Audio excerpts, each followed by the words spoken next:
Welcome back, WWE fans, to a channel that lives and breathes the real stories behind the spectacle.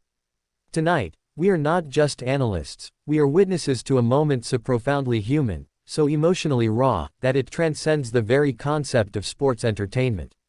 If you were not watching the fallout from the clash in Paris, you missed a moment that will be etched into the soul of this industry forever.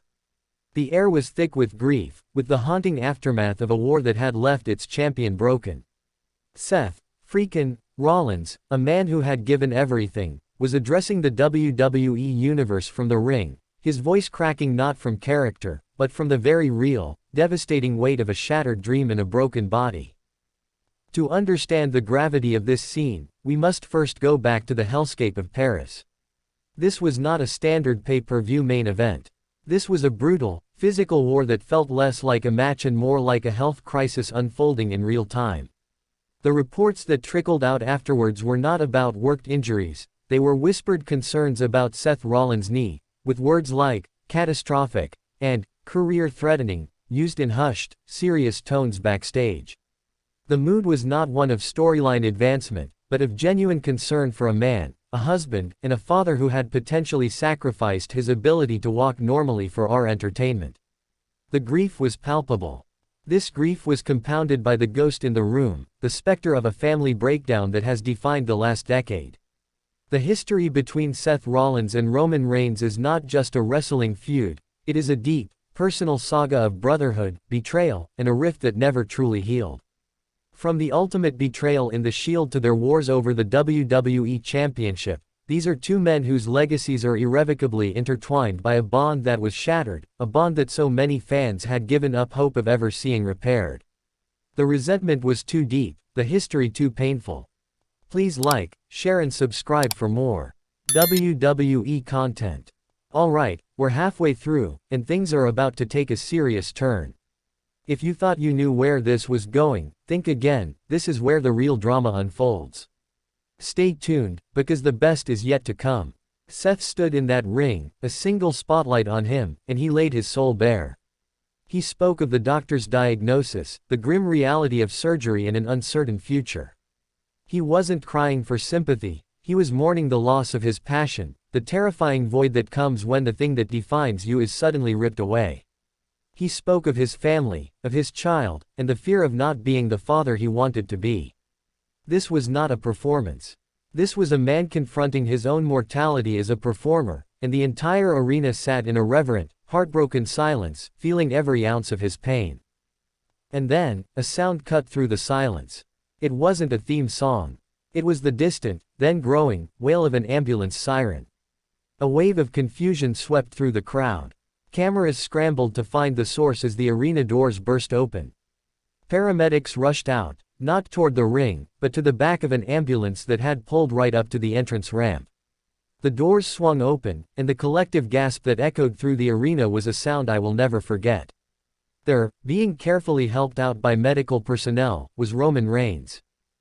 The emotional hook was not just his surprise appearance, it was his condition. He was moving slowly, stiffly, his own body clearly still ravaged from the separate, vicious attack he had suffered weeks prior. This was not the invincible tribal chief, this was a man who himself was navigating a serious health crisis, who had every reason to be at home recovering. Yet here he was, ignoring his own pain, because he had heard the call of a brother in need. The "welcome back" chants were not cheers of excitement, they were sobs of overwhelming emotion, a recognition of the incredible, real-life sacrifice happening before our eyes.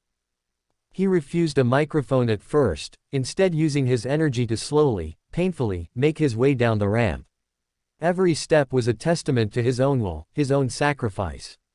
The history between these two men hung in the air like a thick fog, all the betrayals, the harsh words, the years of animosity. The entire WWE universe held its breath, wondering which version of Roman Reigns had arrived. The arrogant tribal chief seeking to gloat. Or something else. He stepped into the ring, and the world stood still. He looked at Seth Rollins, who was staring back in a state of pure, uncomprehending shock. Reigns' face, often a mask of cold arrogance, was softened with something we rarely see, empathy. He didn't speak for a long moment. He simply reached out and put a hand on Seth's shoulder.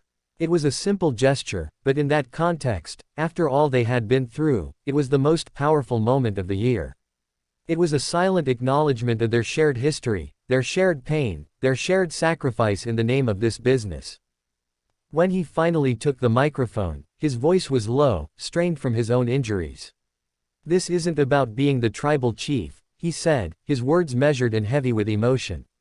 "This isn't about being the head of the table." He looked at Seth, and then out at the crowd.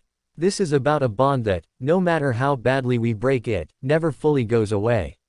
We came into this thing together. We bled together. We built this place together.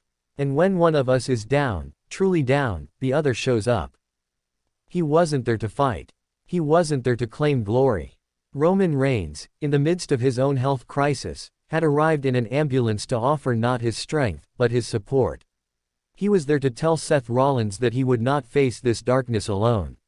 He spoke of legacy, not of championships, but of the legacy of the Shield, the undeniable truth that despite the betrayals and the years of war, they were forever brothers. This was about real loyalty, the kind that transcends storylines and scripted animosity. The raw, human emotion on display was absolutely shattering. Seth Rollins, the architect, the man who never shows vulnerability, broke down completely, tears streaming down his face as he embraced Roman Reigns. It was not a theatrical hug, it was a real, desperate, emotional clutch between two men who had been to hell and back, both together and apart. They held onto each other not as rivals, but as the only two people in the world who could possibly understand the immense weight the other had been carrying for over a decade. Backstage, the whispers are not of angles or future matches. The word is that the locker room was in tears.